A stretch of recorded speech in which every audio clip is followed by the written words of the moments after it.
Hey everybody, brand managers, please assemble! I couldn't resist. So on this episode of the NerdBrand Podcast, we're welcoming back Dr. Emmanuel Probst, and he's got a new book called Assemblage. So stay tuned. Up next.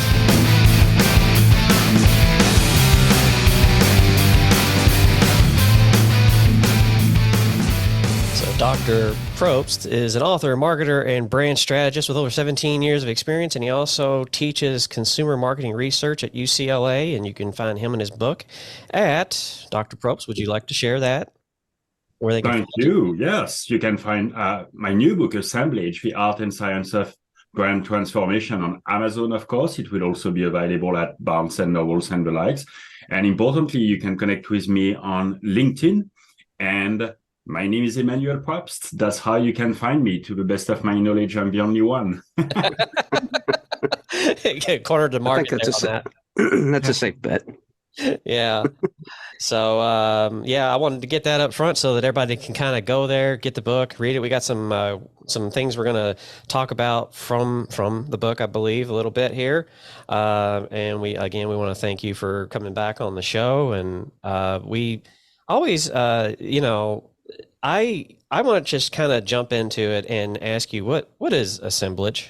Yeah, thank you. And first and foremost, thank you for having me on the show, and great opportunity to reconnect with the team at NerdBrand and with your community. And I really appreciate that. Yeah. So an assemblage is a metaphor. An assemblage, that's what you do when you create a cognac or a bourbon, which you guys should be really familiar with, right? Being based in Louisville, Kentucky. Mm-hmm. And so when you create a bourbon, what you do is you pick and choose from a wide range of brandies, and you look at different aging processes, and you look at different flavors and barrels and equipment, and you pick and choose from this very wide range of flavors to create a unique, differentiated product. And assemblage, the title of the book, that's this metaphor to say we should create, build, grow brands exactly the way we assemble whiskey, cognac, or wine. We pick and choose from the cultural elements, from the attributes that are the most relevant. And by doing so, we create brands that are dynamic, so brands that constantly evolve and adapt to the world around us. And importantly, we create brands that don't just sell products, but transform people and the world they live in. So brands that make a positive impact on people, not even consumers, on people and the world around us. Well, there you go. Now, I know you've never met Michaela. Michaela is, I think, is new to the show. I think the last time you were on the show, she wasn't, I don't know if Michaela was a part of our team then, but Michaela... I think it was what my mom likes to call a BM before Michaela, and not the other BMs. Get those out of your head. But yes, it's very nice to meet you, Dr. Probst. I really like your use of metaphors in your book, and I've actually really enjoyed it so far in reading it. So thank you, Michaela. We're talking more about it. Yeah, and Michaela, if you've got anything you want to ask him that's out of that, just jump in and do so, please. Okay. So I think that on one of the second questions that we had was, what are the different types of attributes you can assemble? Yeah, and the book is organized in 3 sections: is transform me, transform my world, and transform the world. Transform me, the individual, is your personal identity project, meaning who am I and who do I want to become as an individual? And then transform my world, and that's the world around me, around you, that is your close community. And transform the world, that's really the world at large. And here we're talking about responsible consumerism, and we're talking about corporate social responsibility and brand purpose, and upcycling and recycling and sustainability, and all those themes that are so important, if you will. So that's how you tap from these different elements. And those are the different, we'll have 9 strategies in the book, to be precise, on how to go about it, how to create transformative brands. And that's what you tap into to create those transformative brands. Yeah, I love the, so apparently in the book, you talk about anti-heroes and saviors and villains. That really does kind of lean into a little bit about our brand, a little bit of Just a hair. Yeah, just a hair. I saw that. I thought that was interesting. You want to elaborate on those? Yeah, absolutely. And that's in the first section of the book on how brands can transform me. And this is this first chapter that is called "We Are Anti-Heroes, Villains, and Saviors." And heroes, villains, saviors, anti-heroes, they're all relatable and sympathetic to us in their own ways. And in marketing, it's important to remember that the consumer is always the hero. The consumer should always be positioned as the hero, certainly not the brand. The brand is here only to facilitate this transition. So you asked me about anti-heroes, and for our audience, our listeners today, well, a hero is someone with superpowers.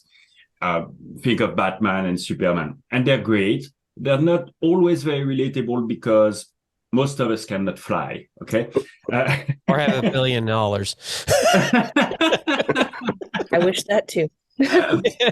An anti-hero is someone who is going to be able to be a hero sometimes, yet is someone who is flawed, is someone who is wrestling. And as such, those anti-heroes are relatable because we side with them, we want to be like them, we also respect that they face challenges, and we'll side with them as long as they are trying to improve. So in pop culture, an anti-hero is going to be Tony Soprano, for example, or Don Draper in Mad Men. Those are anti-heroes. And in the world of branding, you can think of Equinox, the health club chain in the US that's 350,000 members. Equinox is a luxury health club chains. And you can think of that tagline that is Equinox made me do it, whereby you see potential members in very awkward positions, very challenging positions. For example, getting caught by the police because they jumped the fence, right? So long story short, those archetypes we're very familiar with the hero in advertising and in pop culture in general. Those archetypes of anti-heroes, villains, and saviors are so interesting to me because, once again, they're relatable to people, to consumers, to our audience, and they're also sympathetic. We want to like them. We love to hate them sometimes. Yeah.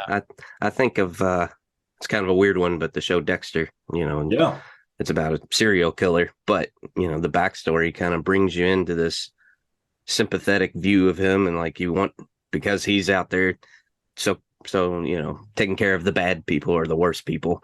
You want to kind of side with him, and I think that dynamic, I think that played a huge role in that show kind of becoming what it did.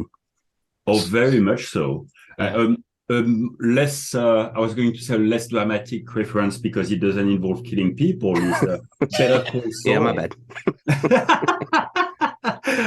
Better Call Saul, which is the show about a lawyer, and he qualified from the University of Samoa and all that. And same thing. I mean, he's sympathetic, he's relatable because he's struggling, he's challenged. And, he went to a fake online university, which is, he earned his law degree from the University of Samoa University, whatever it is in the show. It doesn't even really exist. But all jokes aside, that's important because 99% of us did not go to the top 1% of schools in the US, right? Let's remember, and I think that's important for us as marketers and for our listeners today, only 7% of us work for Fortune 500. 93% of us work for small and medium businesses that keep America going.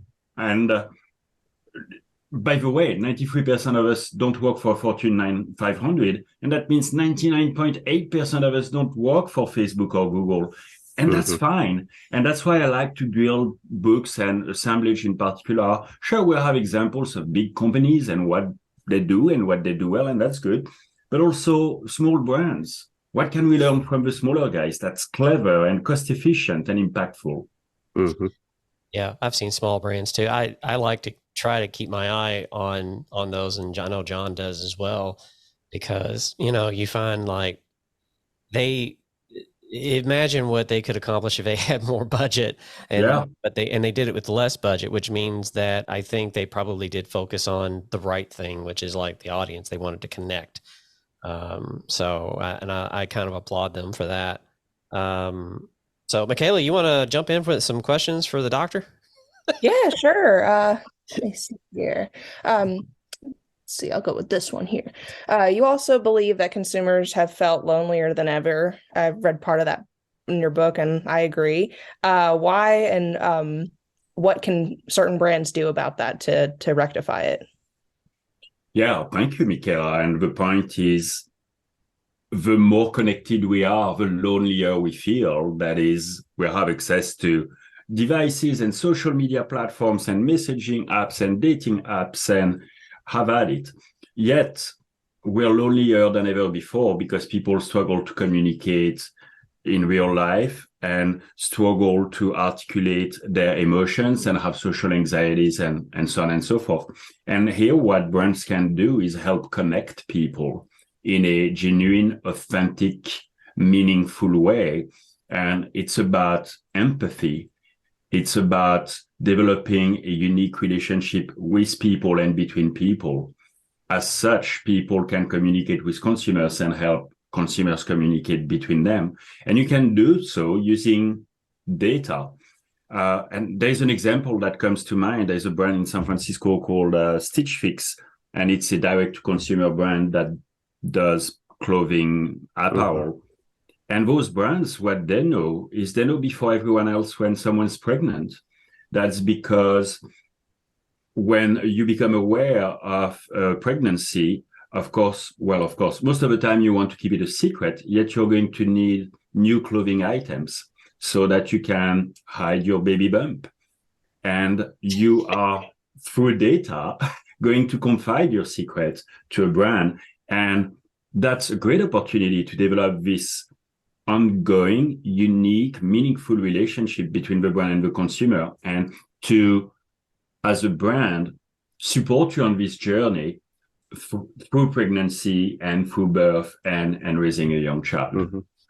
Yeah, just don't be Target. I don't know if you all are familiar with that one. I think it was Target that I think a young woman registered the baby registry or whatever, and they sent some stuff to her home. They mailed her some stuff, like a welcome kit type thing, and her father was not aware that she was pregnant yet. Oh, I remember that story. I was just thinking that. I was like, I bet somebody goofed up one time, and the husband got the mail and started opening up everything and going, honey. That's not what you want. I kind of wanted to jump back to just the overarching, just the word assemblage, and kind of just a little bit of appreciation, because I think on our side, we've all been in meetings, and Mitch loves to use the metaphor of we engineer brains. We're engineering a machine to kind of push the thing along, push your brand along. And to a degree, I like that metaphor, but I think engineer, in kind of the truest sense of the word, is probably a little bit dramatic for what we actually do. Engineers, I think it does a disservice to actual engineering, not to knock anybody who likes that metaphor, but I think assemblage, we bring things together. We have all these interactions and these activities with consumers and between consumers and our brand across different channels, different demographics, different age groups, locations, etc. And what we're really doing is assembling all of that together into a cohesive brand story and experience. And so I've kind of been struggling with the word, because create, we sort of create brands in a sense. We definitely design brands, but I've always struggled to find a word besides like holistic to take out into the market and be like, this is the act of what we're doing. We're actually, and so I'm not saying I'm going to go out and start stealing your word, Dr. Probst, but I think you've landed on a really good, just kind of a simple word that really describes how to bring a brand to life. I mean, you're assembling different experiences into this kind of singular, holistic, experience, for lack of a better term. Well, thank you. And to build on what you just said, Jonathan, you said you were struggling with this word engineer and how does that apply to branding? And there's a word I really like, terminology I really like from Disney. They call people at Disney in charge of designing the experience the Imagineers. Mm-hmm. And there's an example in the book in a chapter that is important. I mean, I want to think that all chapters are important, but this one is called Perception is the Truth. And the reason why Disney leads by example is Disney's Imagineers. So these people at Disney in charge of designing the consumer experience. When you go to a Disney park, you will see the castle. When you walk in the morning, you will see this castle that is very, very appealing to you. And you have that big avenue, that main street that leads to the castle. That's so compelling. Now, in the evening, at the end of the day, you're going to feel tired. You're going to feel really overwhelmed with the park. And when you're going to walk back to the parking lot, this exact same street is going to seem shorter. The distance is going to seem shorter for you, the distance between the castle and the parking lot. Of course, the distance is the same, but the reason why you perceive it that way is the Imagineers engineered the architecture of the buildings, where it is called forced perspective. Meaning when you walk into the park, you have this impression of grandeur, if I may use the word. When you walk out of the park, because of the angles the buildings are at, the parking lot will seem closer. All this to say that I'm giving credit for Disney for a lot of things, by the way, but here especially to come up with this great terminology, this great job title of Imagineers, which is this nice combination of the creative side of creating a consumer experience and engineering without feeling like you steal the science from engineers, if that makes sense. Right. Yeah, and that's where I'm going. Engineers are very much math and precise, and I think it starts to fall apart when you get into that. But definitely, the concept of putting things together and making a unit that does a certain thing. I think it's spot on for sure. Yeah, I mean, I spent 14 years of a career in mechanical drafting and design, which sort of sits between engineers and manufacturing, production, whatever. And I did a lot of checkout store fixtures. So checkout lanes for like Walmart, Dollar General, Family Dollar came along. And that was the most interesting project. And it was all just given to me because there was only like 4 of us on staff and I was in charge of the office, and the owners trusted me since I had seniority. Now I say that because at the time I was 23. So I don't know if I look back for being 46, I look back at that and I go like, man, they rolled the dice on that one. My task was to fit the checkout lane onto a standard pallet, and that it could be taken apart and assembled with nothing but an Allen wrench by anybody in the store. And then I had to design the prints also to show them how to assemble that. So I had to create the instructions. And I think that, when having done a little bit of both the engineering side of that with the materials and everything, and then getting to that, engineers do quickly forget users because we're so focused on it's got to work. We forget but can somebody use it? And I think that's why I translate in web the way that I do when building a website. The strategy to me is so much more important, because am I building this for somebody to go in and maintain this themselves? If so, then I need to create an interface that is simple enough for them to understand and easily find what they need. But still, it rolling into the branding part of the conversation, it goes back to almost like with engineering, like you have to make it work, but you got to make it pretty. And, we always say pretty is easy, smart is hard at NerdBrand. And it kind of gets back into that. There's this fine line of pretty and making it work, and I think that when you probably hit assemblage to this point of the word here, it's like that you hit a magical place. You found the fine line, you found a way to do it and stay in it. Yeah, your experience is definitely humbling and valuable. And it reminds me, years ago, that was literally 15 years ago, I was in London, I pitched Pret a Manger. Pret is a chain of call it gourmet sandwich. They have a few stores in New York that I don't think they ever really made it in the US. But think of it as a gourmet sandwich type of place. All this to say that I'm at that meeting with that C-level executive at their headquarters, and he came to greet me at reception, and then he said, "Would you like coffee?" I said, "Yeah, of course I want coffee." And he made the cappuccino for me like a barista would. And I remember him drawing with the foam and all that, which is impressive from a barista, but somewhat expected, certainly not, at least not in my book, from a C-level executive. And I remember him telling me, I was like, "Oh, I'm very impressed with your skills," whatever I said. And he said, "Yes, at Pret, everyone must know how to make coffee so that we relate to the customer experience." And to this day, I mean, I was very impressed. I thought that was very, very humbling. Yeah, it's that care that goes into it.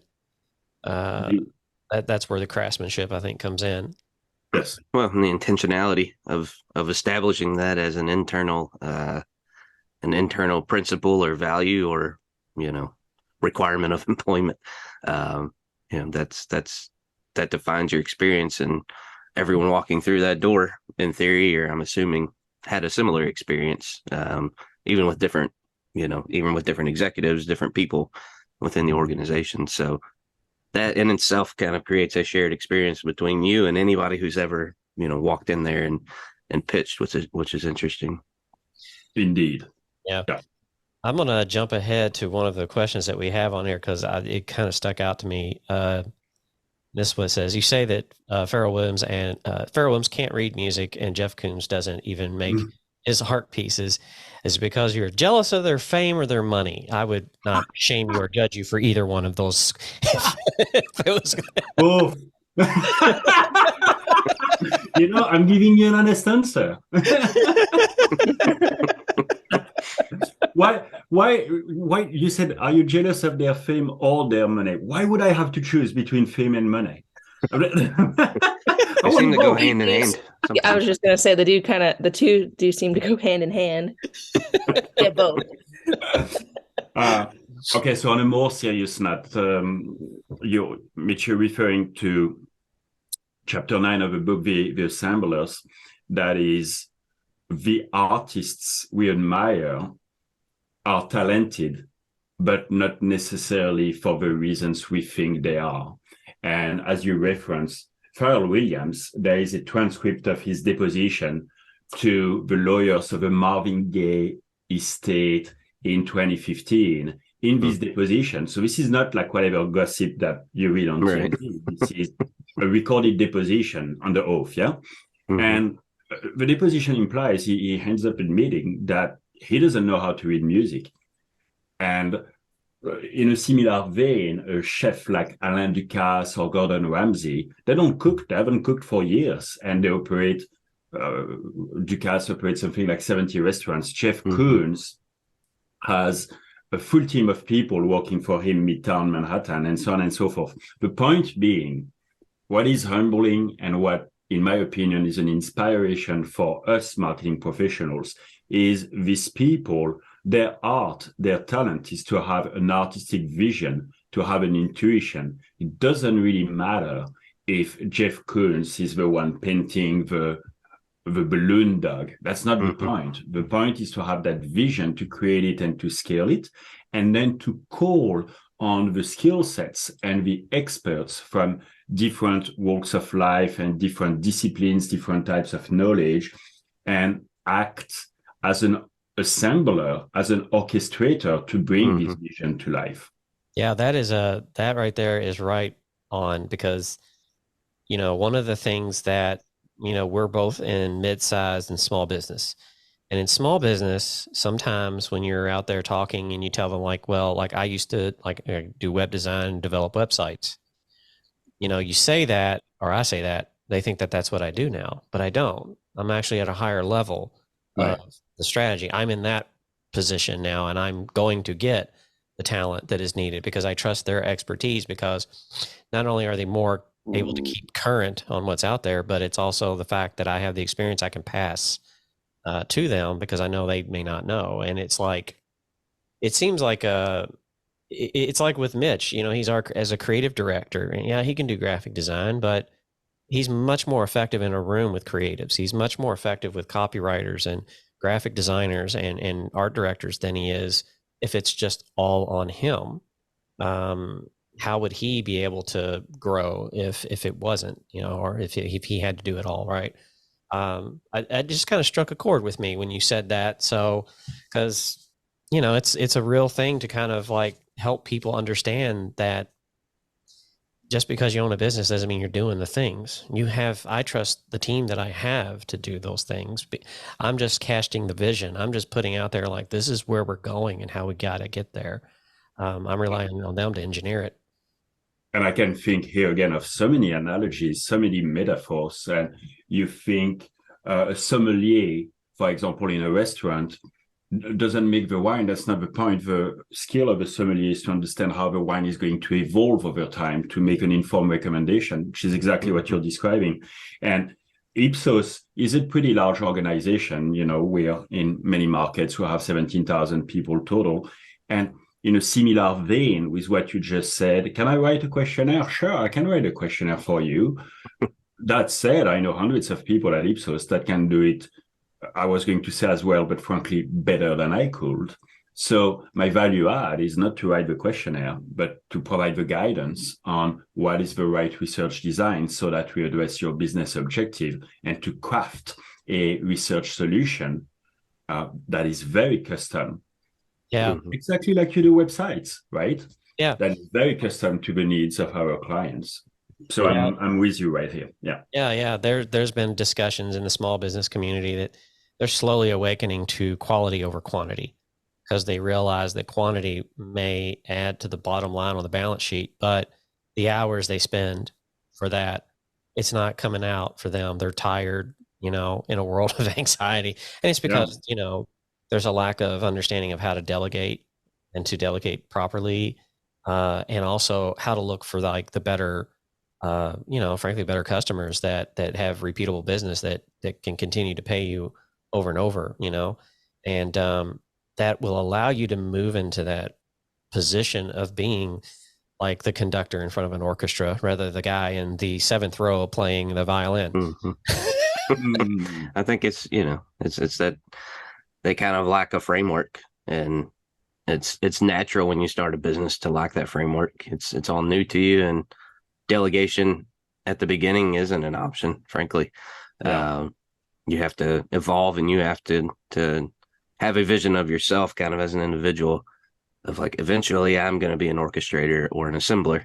I'm not going to be the guy doing the work. I can't, if I want to achieve kind of my vision more broadly for the brand, for my life, whatever it may be. So I think there's tons of truth to that. And I think we see it daily being active, among the small business community, and seeing that transition need to happen, or watching people make that transition successfully. There's a lot of cross-play with how you grow a brand as well. Yeah. I think the bright spot, sorry, I didn't mean to interrupt you, but the bright spot coming from small businesses is, and that's also in the book, large agencies don't have the exclusivity on good ideas. Mm-hmm. And I feel you guys at NerdBrand exemplify this, whereby, of course, we're respectful of the likes of Ogilvy and PR agencies like Edelman and BCW, and we can go on, and Saatchi and what have you.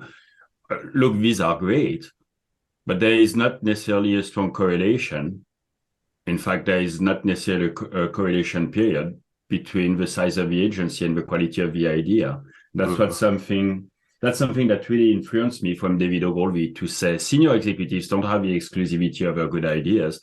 That's why in our teams at Ipsos, on client calls, of course, I bring people with 20 years experience, because that's important, that's valuable, and that's also why we're Ipsos. And I always bring some younger talents because they have a lot less experience in market research, yet they're very attuned to culture, and they see things that the older folks, not to discriminate on age, but the older folks like me will miss. So all this to say that this is, again, I think really the opportunity for small businesses to thrive in America, and for our listeners that are involved in the small and medium business community, is don't be shy. Now it is your turn. Again, 93% of us don't work for Fortune 500, and many small businesses do things that are very compelling, new, innovative, and humbling because they don't have $120 million to spend on advertising. Mm-hmm. Right. Yeah. Well, there's pockets of movements, and I don't know how big they are at this time. I haven't been deeply involved with them, but there's been a big push over the last few years that I've seen of encouraging folks to, for example, not shop so much on Amazon. Look for that small buyer, or that small brand. There's platforms that are coming up that are basically marketplaces to allow small and medium-sized businesses to place their stuff in this environment that is drawing in people who want to shop from small brands. So I think and Shopify has ridden that wave as well. So. Yes. And to your point, even on Amazon, that's obviously a gigantic organization. And Amazon flags products that come from small businesses now. And that goes back to the third section of the book on making a positive impact on society and the economy, whereby, to your point, we see a lot of shoppers. I'm one of those who like to shop from smaller local brands if possible. Frankly, I don't see any needs. Look, I'll take an example. I live in California. Why would I buy some olive oil from Italy? Obviously, I grew up in Europe. So for me to say this, so sure, Italian olive oil is great. Yet there's some very good olive oil that's produced in Malibu, 35 minutes from where I live. And a lot of people think this way now. And that's very encouraging. I think we're coming back to a connection to the community, and we're coming back to the soil, and we want to think if and when possible, how to support our neighbors and our local community. Yeah, it goes beyond the buy local. It's like if it's grown locally, then that's where you go to eat that or have that. I've seen that before. And when you hinted at that, I was like, yeah, that's where you start to get into that. Maybe you don't get avocados in your area because they're not grown where you live. Exactly. I feel like the pandemic played a significant role in that, because you had all of these mom and pop businesses that you adored that were either contemplating closing their doors, or they made it, or they unfortunately had to close their doors. But you also had the conveniency factor of ordering everything to your doorstep. So it just raised a lot of red flags of, do you want to be committed to a brand that you're loyal to, or do you want to go down the path of conveniency? Oh, very true. And hopefully, you mentioned Shopify earlier. Hopefully, there is an option to do both, whereby you can enjoy the convenience, because you're right, we all like having things delivered to our door overnight or in 48 hours, while supporting small businesses. I mean, you guys being in Kentucky, hopefully you drink local, right? Why would you drink bourbon from California? Right. I don't think we have a choice, is it? It has to be made here, right? To qualify as well, bourbon. if you want to, just don't get caught. That would probably be the advice. Just drink it like this where you're hiding. Yeah. Pour it in a different bottle. Yeah. Michaela, you want to touch on number 8? Because I love this question. I love it too. And to be someone that studied communication and the art of storytelling, I personally love it too. Which I kind of gave a little spoiler. Sorry. Storytelling is another buzzword that has been the topic of dozens of articles and books. What is your contribution to storytelling? Storytelling has been a buzzword, just like brand purpose. Let's use the word carefully. And we want to tell a story around the brand, not just sell products. That said, it has to be credible and relatable. So I think brands, just like people, shouldn't try to be someone they're not or someone they cannot be. And if you're National Geographic and your stories you want to contribute to showcasing the wonders of planet Earth, well, that makes sense. You can tell a story here with pictures and with words and with long form articles and all that. If you make certain CPG items, you might not be able to tell a story, and that's fine too. I think you just have to be really careful about the story you want to tell, your mission, what you endorse. There's a way to do it. A good example is Dove. It's a Unilever brand, massive company, and they promote this Real Beauty project, whereby Dove's mission is to showcase the real beauty, if you will, that beauty that is not conventionally perfect. So that's how a large brand can tell a great story that's unique, that's differentiated, that is relevant, and that's credible. But what bothers me about buzzwords like storytelling and purpose is all of a sudden people wake up and they all think that they have to tell a story, and it's too convoluted, and you have so many failures like this. One that comes to mind is Hollister. Hollister, a clothing apparel brand, had created that narrative that the brand started as a surf shop in California, and the dude was like started making clothing items and all that. It was all BS. Hollister is a brand that's from Columbus, Ohio. It's the same. I believe it's the same. It was the same conglomerate as, I believe, Abercrombie and Fitch. There's nothing wrong. I'm sorry? I said, I can see that. Yeah. And so that's just cheating consumers. So if you have a legacy, if you have something authentic about your brand, well, by all means, that's where the story plays out. So a success story that comes to mind is Tito's vodka. Vodka doesn't taste like anything. If we were to do a blind test, well, not only you wouldn't tell Tito's from Absolute from Grey Goose, but in fact, I heard that Absolute would win over Grey Goose in a blind test. But Tito's is an authentic story. It's a guy in Texas. He maxed out credit cards. He's a dog lover, and he worked his way up. It's really the American dream to create a great, authentic product. So that's a story that's believable, that's genuine, and that resonates with people. And that's why people like me buy Tito's vodka over many other products that are disingenuous. Were you offended when Ryan Reynolds called vodka potato water? Which it is. I mean, let's face it. Yeah. I mean, it's always ironic. It shows the power of branding when you hear people saying, oh, yeah, I love Grey Goose. Oh, yeah, I drink only Grey Goose. Well, that's ironic because vodka, as you said, is de facto potato water, right?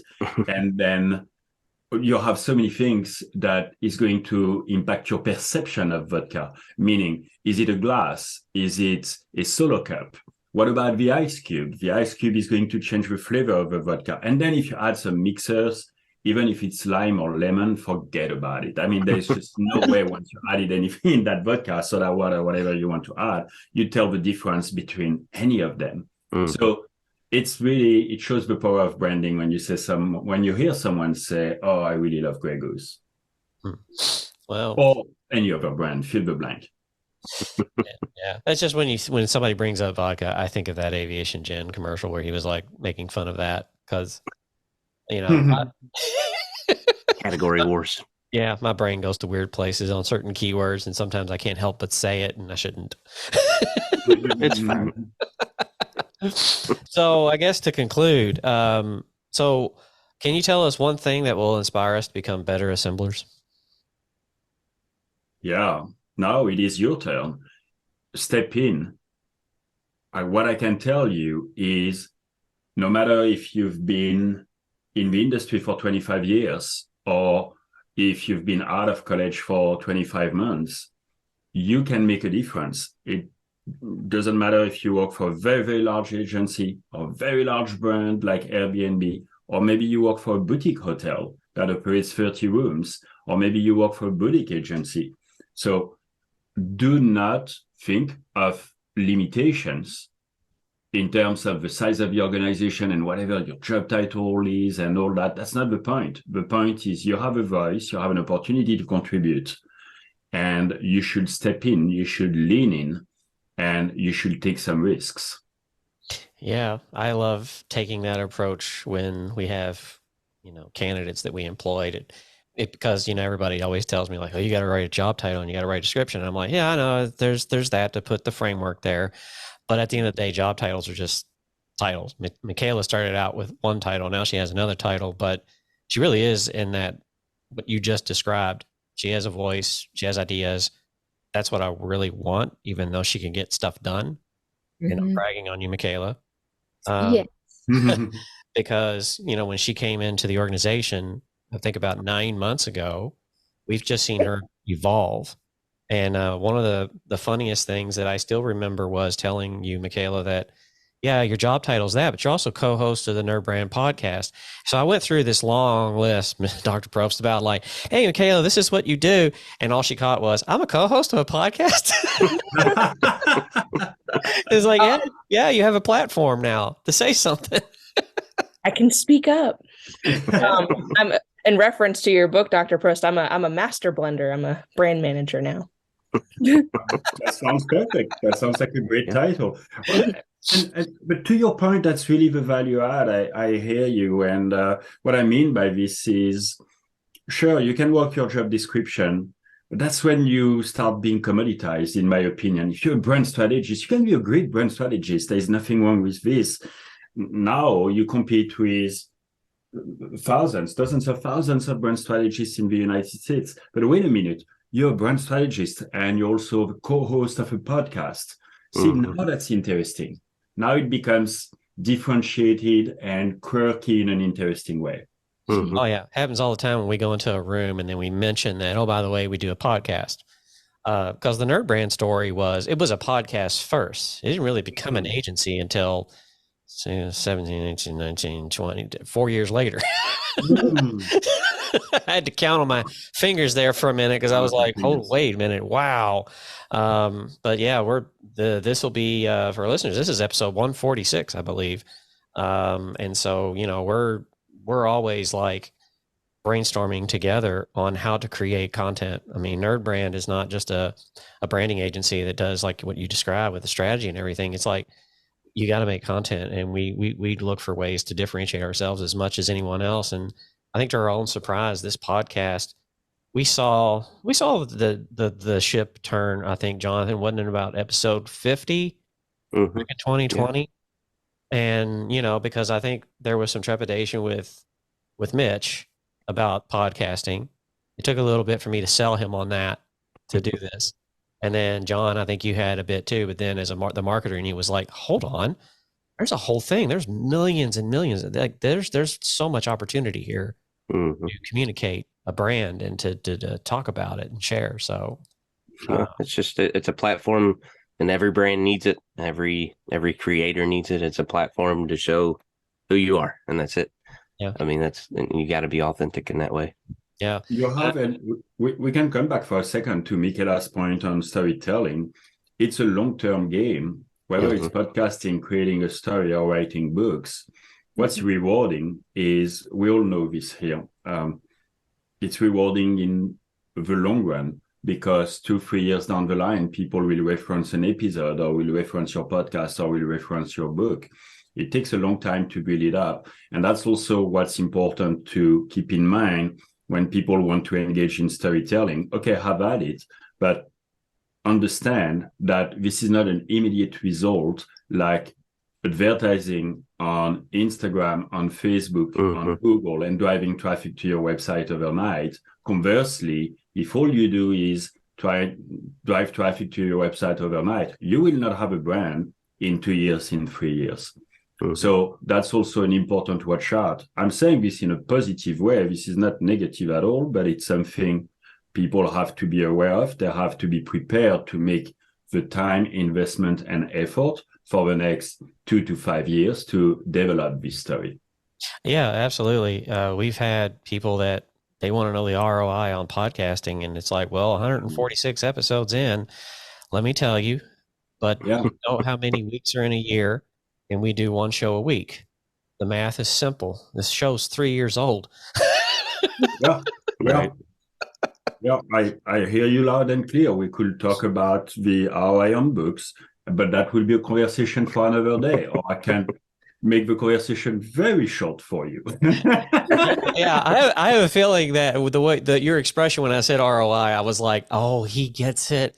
I love it when we get a guest of your caliber, all because it's like you can say the things that maybe we can't get away with. Yeah, and they have weight. Yeah. Well, I think books, podcasts, anyone who is involved in content creation, it's about first inspiring the community, doing something different. If we do the right thing, eventually the money will come. But again, this is not. A journalist told me the other day, I really loved the expression. He was asking me, well, tell me about your background and all that. So I started going through my resume. And he says, okay, I get it. It took you 20 years to be an overnight sensation. Pretty much, yeah. As I look at brands, and Netflix is always one that I try to remind myself when I feel like, we're being held back or we're not necessarily getting to where we want to be fast enough. I look at Netflix and I think about their journey through mailing stuff through the mail. I mean, it's an old company that doesn't feel old at all. Really, like probably approaching 30 years old as a company. And started, started very small, mailing DVDs, and going through some challenges of their own now as the streaming environment is changing.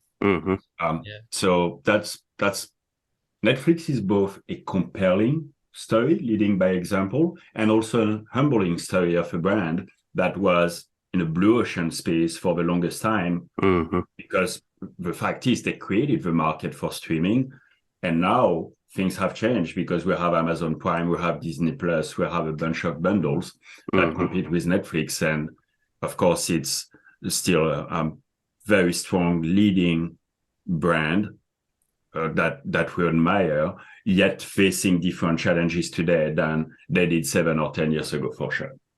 Yeah, well, the quality of the content, I think, lost them a lot of subscribers. And then we saw in the news, of course, the show Wednesday came out and several others, 2.5 million signed back on. So yeah, there's so many ups and downs of that. HBO Max just raised their rate $1 from $14.99 to $15.99 a month. Last I checked, I don't know if the library has gotten better on what's in there available to look at, but the content really does matter to, justify the value. And Netflix, I think they were starting to see like, okay, we need some new stuff. Yeah. Well, and producing content is so expensive. I live in Los Angeles, so you drive by movie shoots all the time. It's big and small. I'm not... I don't rub elbows with George Clooney, guys. That's not what I implied. Oh man, I was going to ask you. but you'll drive down to the coffee shop and you'll see people shooting a commercial or an episode of CSI or what have you. All this to say that no matter how small the shoot, they always have like 12 trucks, and you have security, and you have bathrooms, and you have catering. And my point is to say, and then you see this in movies and it's in there for 2 minutes. Yeah. And I'm always compelled, and quite frankly, I couldn't do it, frightened to see, wow, those 2 minutes in that movie, that's $50,000 right there. Yeah. The effort that is behind putting together to, assemble something is monumental, and that's where, because a lot of consumers, when we talk to people, they're very focused on the end result, like we all are. We all want our thing. We all want the end thing that's made. I don't want to sit in the middle of the Ford assembly plant and watch them put my truck together and then follow it to the lot and then buy it and then drive it, but there's that whole process for it to get there that had to happen that is monumental. I think as a society, we're probably learning that more and more every day with, the changes that have happened since COVID, especially with supply chain in referencing that. But, what it takes to get a thing. Years ago, I guess the reason why I'm rambling about this is because I was actually thinking about this morning. There was a show on Discovery Channel. Maybe it's still on. I don't have cable TV, so I don't know, but it was called How It Was Made is what the show was. Yeah. I remember that show. Yeah, and every episode would dive in to show you from that manufacturing process, from the actual mineral, not just like in the machine, putting the dough together, like the actual powder, like where it came from, how it got grounded out, coming out of the ground, all the way through to on the shelf. There's that whole process that we just go to the shelf and pull it off the shelf. And what we do, it's hard for people to understand. I was very happy the other day to be in a meeting where somebody understood that, you're paying us to think, not just to make. Good point. Yeah. Good and point. I think, so, and that's rare. It's very rare. But I think a book like this kind of puts people's perspective like, hey, there's a whole process, on top of that as well. So I love things and ideas like this. We won't steal your word, but we do like it. We'll give you credit. We'll probably use it. You should steal it because first off, I did not invent the word either.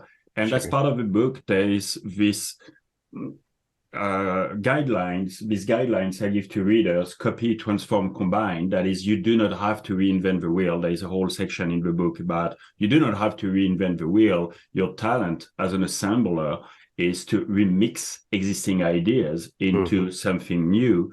So the title of the book exemplifies that thinking, whereby I looked at the process of making cognac and bourbon and adapted that process as a metaphor to how to build brands. And by the same token, please do not apologize to me about stealing a word that I didn't invent in the first place.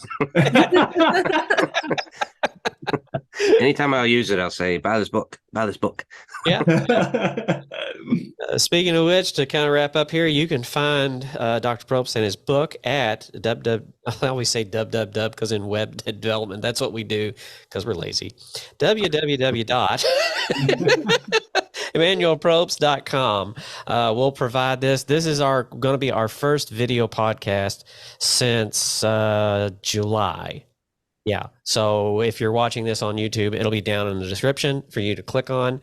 And so you can also find us at NerdBrand Podcast, or you can go to nerdbrandagency.com/podcast and listen to this episode and listen to the doctor here give these knowledge bombs, as we like to say, and then check out his book. So, Dr. Probst, we really appreciate you coming back. Is there anything else you'd like to share with the people before we go? I want to thank you again, the NerdBrand team, for having me on the show and for a great conversation. I really like the tone of your podcast, what you do, and I enjoy connecting with you and reconnecting with your community today. So thank you. I'm grateful for the opportunity. Yeah. It looked like you almost wanted to headbang when we did the music at the beginning. I was very surprised. I love it. But I was very surprised. This is very different. It's unique. Yeah, that's been on the show for, like I said, the 1, 2, 3, 4, 5, several years. And I think some people get surprised by it every time. And it is like it's not licensed, so we're not going to get in trouble for it. But it's just like, it was for the purpose of getting everybody geared up for what's going to happen to kind of set that tone. Very cool. But yeah, we thank you for being on. We want to tell our listeners out there again, thank you for listening, and you know where to subscribe and find us. Go to Apple Podcasts, go to Spotify, you can go to YouTube. If you just search for NerdBrand, you will find the podcast, you'll find the agency, you'll find all of us nerds, and you'll find this episode with Dr. Probst. And we'll tell everybody out there to remember, keep your nerd brand strong.